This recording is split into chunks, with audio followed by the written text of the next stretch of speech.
Está conosco, portanto, o Dr. Vinícius Borba, advogado e produtor rural, aqui no Bom Dia Agronegócio. Dr. Vinícius, seja bem-vindo, bom dia, é um prazer recebê-lo. Bom dia, tudo bom? É sempre uma satisfação estar aqui nesse belíssimo programa que traz informação e conhecimento para o nosso produtor rural de todo o Brasil. Muito obrigada, doutor Vinícius. Para nós é um prazer e uma honra recebê-lo para a gente tratar de um assunto completamente pertinente para o atual momento, quando todos esses incêndios começaram a acontecer.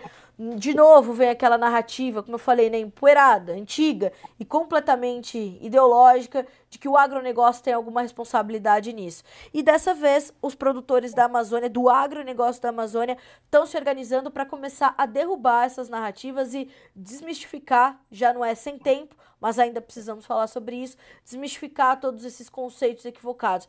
É por aí que o movimento está acontecendo, doutor Vinícius? Isso, é como você falou, é uma narrativa muito antiga, né? Muito até cansativa para os ouvidos da gente, essa questão de chamar o agro de desmatador, de fascista. E aí eu falo o quão antigo é. Eu sou goiano, estou aqui no Pará, na Amazônia há 35 anos, e passei por várias situações. Então, por exemplo, 2005, 2006, quando se criou uma série de unidade de conservação ambiental aqui, teve essa mesma narrativa e não se resolveu o problema. 2008, quem não lembra do boi pirata, teve a mesma narrativa, mas não resolveu o problema. E aí foram sucedendo governos e mais governos, com a mesma narrativa, com a mesma acusação, com a mesma criminalização do agronegócio. E aí, hoje, o que a gente tenta justamente é trazer luz para essa problemática, no sentido de que, por que será que criminaliza tanto o agronegócio, sobretudo da Amazônia? O que eles ganham com isso? O senhor e a senhora da cidade, do sul e sudeste, de fora do Brasil, já se perguntou por que não resolve esse problema? Por que não tem essa mesma narrativa em outras regiões do Brasil? Por que você falava muito bem agora há pouco da lei anti-desmatamento da União Europeia?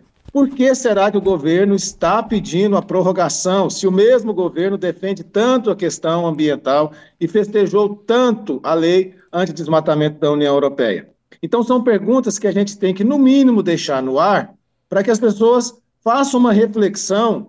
E hoje a gente debate não ideologias, não narrativas, a gente debate enquanto provas, com fatos, com fundamentos. Então, hoje nós poderíamos ter políticos, representantes de federações, confederações, frentes parlamentares, sindicatos rurais que nos defendessem. Então, hoje eu não precisaria, enquanto produtor rural, estar perdendo o meu tempo, gastando as minhas energias, juntamente com centenas e milhares de produtores rurais aqui, para nos defendermos de forma independente, porque poderia muito bem, o certo seria os meus representantes, os meus procuradores, as pessoas que eu outorguei poderes para falar por mim, estivessem me defendendo. Só que o problema é que a gente tem visto uma avalanche de regras, tudo feito sem o Congresso Nacional, tudo feito por meras portarias e decretos.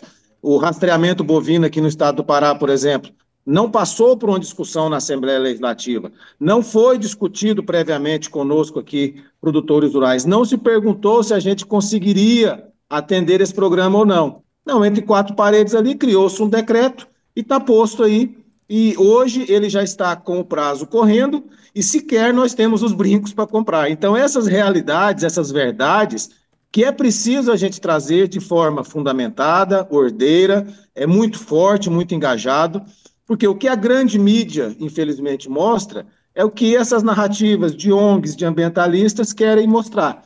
E aqui a gente sempre faz uma reflexão. Assistam os vídeos governamentais, os vídeos dos eventos, igual teve em Nova York, você vai ver ao longo das últimas décadas sempre a mesma narrativa. O meio ambiente está em risco, a Amazônia está em risco, nós precisamos de mais dinheiro dos países desenvolvidos. Mais dinheiro, mais dinheiro. Inclusive, ontem saiu uma postagem que diz que a oposição quer saber para onde foram 315 milhões que foram repassados para as ONGs e não precisa querer saber. Eu explico aqui, como morador da Amazônia, há 35 anos. Foram para os bolsos de quem justamente pagou, porque quem pagou o Fundo da Amazônia foram os países poluidores. As ONGs são administradas por eles. A partir do momento que o Fundo da Amazônia repassa esse dinheiro para essas ONGs, e aqui eu desafio publicamente sempre as ONGs, me mostrem um projeto que efetivamente resolveu o problema da Amazônia. Não, são só aquelas pesquisas, estudos que valem milhões e milhões de dólares. Então, esse dinheiro voltou para onde veio, voltou para o exterior. E, em troca disso, o Fundo da Amazônia deu uma quitação do CO2, porque muita gente não sabe isso, isso ninguém fala na mídia, que quando uma Noruega da vida, uma Alemanha da vida, doa milhões para o Fundo da Amazônia, você já se perguntou por quê? Não é porque ela gosta do Brasil, não, não é porque esses países estão preocupados com o meio ambiente, não. É porque, em troca desses milhões, eles recebem um perdão, um certificado de quitação do CO2 que a indústria poluente dele e as atividades poluentes deles emitiram. Então, eles têm duas saídas. Ou eles reduzem a emissão de carbono, de CO2, e resolvem as poluições, ou ele doa algumas migalhas para o Brasil em troca de uma quitação, um perdão dos seus pecados. Então, é uma narrativa cansativa e nós, produtores rurais, cansamos de ser criminalizados. Aqui nós somos 30 milhões de brasileiros que moram na Amazônia, 40% da população empregada da Amazônia está no agronegócio. Então não pode, a gente não pode ser extinto, ser violado, perder os nossos bens, os nossos direitos, sem um devido processo legal, através de meros decretos e portarias, enquanto os nossos governantes falam que está tudo bem, vai extinguir a nossa existência aqui, violar os nossos direitos, com a justificativa de um bem maior, uma proteção. Isso é bobagem, isso é narrativa lucrativa. A floresta amazônica possui 80% da sua floresta preservada. O estado do Pará tem 75% de floresta preservada e é uma potência do agronegócio. O segundo maior rebanho do Brasil está aqui, produzindo em menos de 20% da floresta. Então, é uma narrativa que não cola mais. Mas como os nossos representantes, nossos governantes, nossos políticos, nossos presidentes de federação não fazem nada, aí sim surgiu o movimento Produtores Rurais Independentes, que nós vamos justamente fazer o que estamos fazendo aqui, jogar luz, debater com fatos, com fundamentos, não com narrativa. Nós hoje estamos muito bem organizados, muito bem coesos, vamos ter escritórios políticos, escritórios jurídicos, escritórios de mídia, para trazer essa verdade que os nossos políticos e os ambientalistas teimam em não mostrar. Que nós não somos criminosos, que nós estamos aqui atendendo a um chamado do governo na década de 40, 50, 60, integrar para não entregar, e aí viemos para cá, fomos incentivados a desmatar, e agora querem mudar a regra do jogo no meio do jogo. E aqui eu finalizo o seguinte, outrora, em outras décadas, o governo só financiava através dos bancos públicos quem provasse que desmatou. O INCRAS dava um título para o senhor na Amazônia e se o senhor não desmatasse pelo menos 50%, ele revertia aquele título. Então nós fomos incentivados a desmatar quando precisou e agora quando é conveniente, porque os milhões de dólares estão entrando, aí agora nós não podemos. Que hipocrisia é essa? Então é justamente contra essa hipocrisia, contra a politização de quem deveria nos defender, é que nós estamos nos erguendo aqui na Amazônia de forma independente, mas de forma respeitosa, política, democrática, para debater, para que a gente não seja pego de surpresa através de programas como o TAC da Carne, criação de reservas indígenas, unidade de conservação ambiental, rastreamento de bovino, tudo feito entre quatro paredes por decretos e portarias. Doutor Vinícius, essa pauta é tão importante que ela traz para o debate as pessoas. Porque quanto se fala há tantos anos da Amazônia, do bioma amazônico, da floresta amazônica, do estado do Amazonas, que as pessoas não sabem, primeiro, definir, dividir esses conceitos. Isso é uma situação. Então, a nossa imagem lá fora ela ainda está bastante confusa. Mais de uma vez, nós vimos os líderes europeus dizer que a gente planta soja na floresta amazônica, é uma loucura. E mais importante do que tudo isso é trazer as pessoas, os amazônidas, para o debate. Porque muitos falam, não, vamos parar de produzir na Amazônia. Como? Mas aquelas pessoas estão vivendo disso. Então, quando a gente fala disso, a gente está falando de... O material que vocês nos enviaram mostra que hoje o movimento de produtores rurais independentes da Amazônia representa quase 1 milhão de produtores rurais A importância disso para o agronegócio brasileiro é gigante e crescente. Como é que vocês, organizando-se nesse movimento, estão dando voz a esses produtores? Inclusive, um dos pleitos desse movimento é ter um espaço maior de fala, um espaço de diálogo e uma participação na COP30 que acontece aqui no Brasil, não é isso?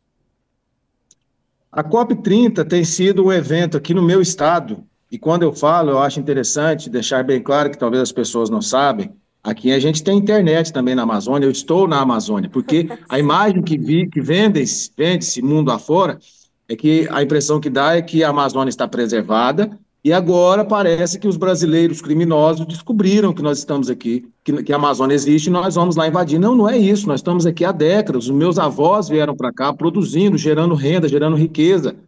E hoje as pessoas que nos criticam são pessoas de outras regiões do Brasil que já devastaram as suas florestas. Não tem floresta, a Europa não tem. E aqui eu deixo para reflexão, depois vocês entrem na internet e vejam um artigo que retrata bem isso, dos Estados Unidos, de 2010, que fala, traduzindo, floresta aqui, reserva lá. O que o mundo hoje quer é que nós viremos um quintal, uma reserva florestal do mundo, para que eles produzam lá e aqui vire só mata. Mas por que é isso? É medo da nossa competitividade. Nós, brasileiros do agronegócio, somos imbatíveis. Por isso que a União Europeia tem que restringir cada vez mais a entrada dos nossos produtos. Aquelas manifestações que tiveram na União Europeia dos produtores rurais, muito daquela pauta é justamente evitar a nossa entrada no bloco, porque nós somos competitivos. E aí, nós estamos tendo aqui as margens do ano que vem do evento da COP, que a gente que está aqui no Pará, eu estou no Pará, a gente não sabe nada, a impressão que tem é que nós estamos arrumando a casa e nós estamos sendo boi de piranha para um evento que nós não somos bem vistos lá, nós não somos bem-vindos. Ontem, a gente conversando, inclusive, num grupo aqui com 500 produtores rurais, que é o do Movimento Independente da Amazônia, que são os tomadores de opinião, os tomadores de decisões, nós falamos, mas nós vamos participar da COP30? Falei, não, teve um lá que falou, mas lá nós não somos bem-vindos. Foi, pera lá, é um evento oficial no nosso estado, para tratar da nossa vida, como nós não seremos bem-vindos? E aqui, por que a gente levanta uma bandeira que precisamos de um espaço dos produtores independentes da Amazônia, que seja eu, que seja qualquer outro produtor comprometido? Porque conhecendo os nossos representantes, conhecendo os nossos políticos, conhecendo os nossos presidentes de federação, nós sabemos que lá eles estarão, mas concordando com tudo que for falado lá. Então não adianta criar, o que a gente precisa mostrar para o mundo é que vocês estão perdendo tempo. Está sendo vendido programas ambientais mundo afora, com uma plateia muito seleta. Basta ver as fotos do último encontro lá em Nova York, eu sempre falo, você não vê ninguém de botina e de chapéu. Você só vê pseudos intelectuais que entendem de Amazônia, mas que nunca botaram o pé aqui. Então, o que a gente tem para falar para o mundo é que estão inventando programas ambientais, vocês estão mandando dinheiro para cá, mas esses programas é impossível de ser implementado. O rastreamento, como é que o governo do estado do Pará, o programa é belíssimo, o decreto é belíssimo, mas é impossível o governo do estado do Pará rastrear 26 milhões de cabeça. Nós não temos documento, a minha fazenda sequer tem um título, e eu tenho ela há 20 anos. E aqui coloca-se em risco, e aqui até uma denúncia que a gente faz, o próprio Ministério Público Federal, que a gente sempre fala que presta um desserviço para a Amazônia, que é extremamente parcial, ao ver só os direitos dos indígenas e do meio ambiente, tapando os olhos para os direitos das pessoas que vivem na Amazônia, ele encaminhou várias e várias recomendações para os órgãos ambientais e de defesa agropecuária do estado do Pará, pedindo o cancelamento de fichas da ADEPARÁ, que é a defesa agropecuária da ADEPARÁ, e cancelamento de CARS. Só que esqueceu-se que esses bois existem. E hoje o Pará vive um risco, inclusive de aftosa. Ninguém fala isso. Por quê? A partir do momento que o Ministério Público tornou aquele gado clandestino, porque não resolveu o problema do produtor rural, só mandou cancelar, porque é conveniente para o meio ambiente. Mas aquele gado, aquele boi, ele existe no pasto.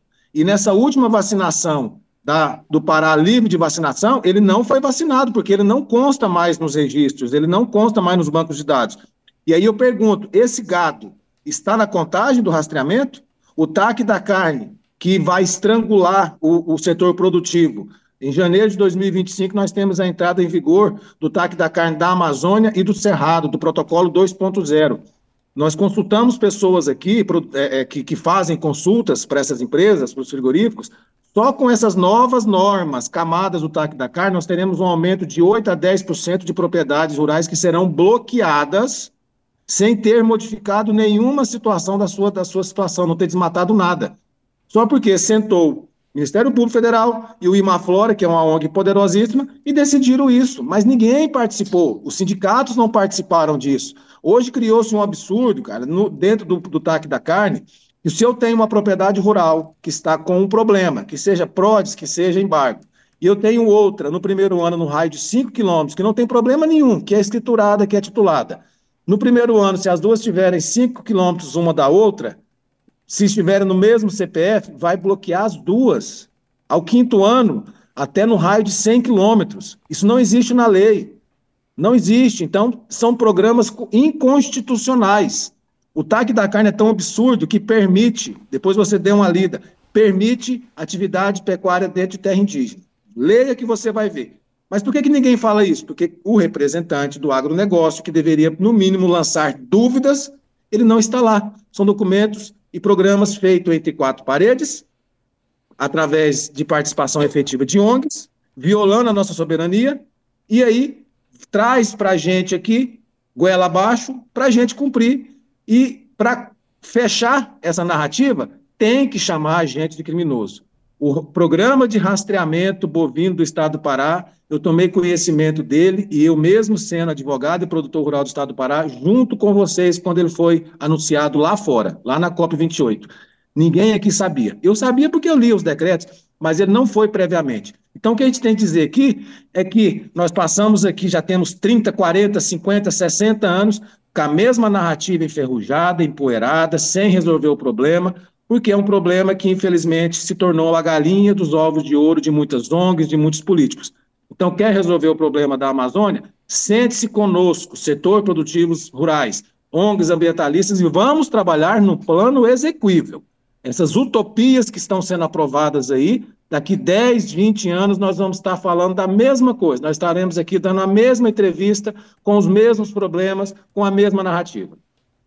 Doutor Vinícius, qual o próximo passo? Então, uma situação é essa busca por diálogo, por tempo de fala na COP, mas nós temos a necessidade, o senhor me descreve uma série de situações, esses programas onde não há participação do líder do agronegócio, é muito sério, isso é muito grave. Quais são os passos a partir desse momento? Nessa semana eu entrevistei o presidente da ProSoja Brasil e ele me dizia o seguinte: Carla, eu voltei da Europa, eu tenho um apoio do Ministério da Agricultura, já fez uma carta pensando em como a gente pode, inclusive, retalhar essa lei anti-desmatamento por lá, mas quando a gente chega no Ministério do Meio Ambiente, parece que o Ministério do Meio Ambiente quer o Brasil de joelhos para a Europa, fazendo tudo o que eles mandam. Então, essa segregação dentro do próprio governo já atrasa o Brasil.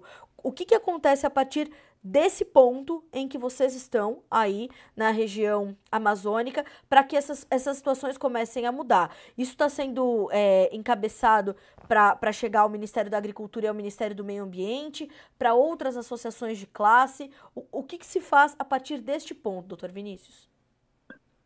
E quando a gente fala da Amazônia, é importante, antes de te responder, o seguinte, que não só a Amazônia, não só o TAC da carne, hoje nós temos o TAC da carne Amazônia, o TAC da carne Cerrado, a moratória da soja, e o que são isso? São acordos feitos entre Ministério Público e trades da soja ou frigoríficos, que os dois ali combinaram uma regra, e essa regra passou a bloquear os terceiros, que não são signatários desses acordos. Então, eu estou sendo prejudicado hoje por um documento, um acordo que eu não fiz parte. Eu nem lá sou citado. E aí, o que a gente tem feito? Primeiro passo que a gente tem que deixar muito claro é o seguinte, é que nós não somos políticos, nós não somos vinculados a nenhum sindicato, a nenhuma associação, mas estamos convidando todos os sindicatos, todas as associações, todos os políticos de todo o Brasil vinculados ao agronegócio para darmos as mãos e trabalhar de forma independente. Primeiro passo é esse que nós estamos fazendo nesse exato momento, mostrar a cara e tentar, no mínimo, tentar igualar o jogo na mídia, porque nós estamos perdendo de lavada na mídia, infelizmente. Enquanto nós formos rotulados de criminosos, nós não teremos moral, porque hoje nós somos chamados de grileiros, de invasores, de devastadores, de toda a sorte de adjetivos pejorativos. Então nós temos que mostrar a nossa cara, mostrar os nossos números, mostrar a nossa verdade. Feito isso, nós já estamos fazendo, inclusive o nosso movimento já encaminhou para todos os deputados federais essa semana e todos os senadores uma proposta de revisão do Código Florestal, principalmente com relação ao marco temporal das terras antropizadas de 2008, que se perdeu no tempo por culpa dos políticos que não conseguiram, dos governos estaduais que não conseguiram sequer implementar os PRAs. Existe hoje, cara, para título de informação, um painel de regularização ambiental do próprio governo federal que fala a quantidade de produtores rurais que pediram adesão ao PRA e a quantidade de PRAs que foram analisados.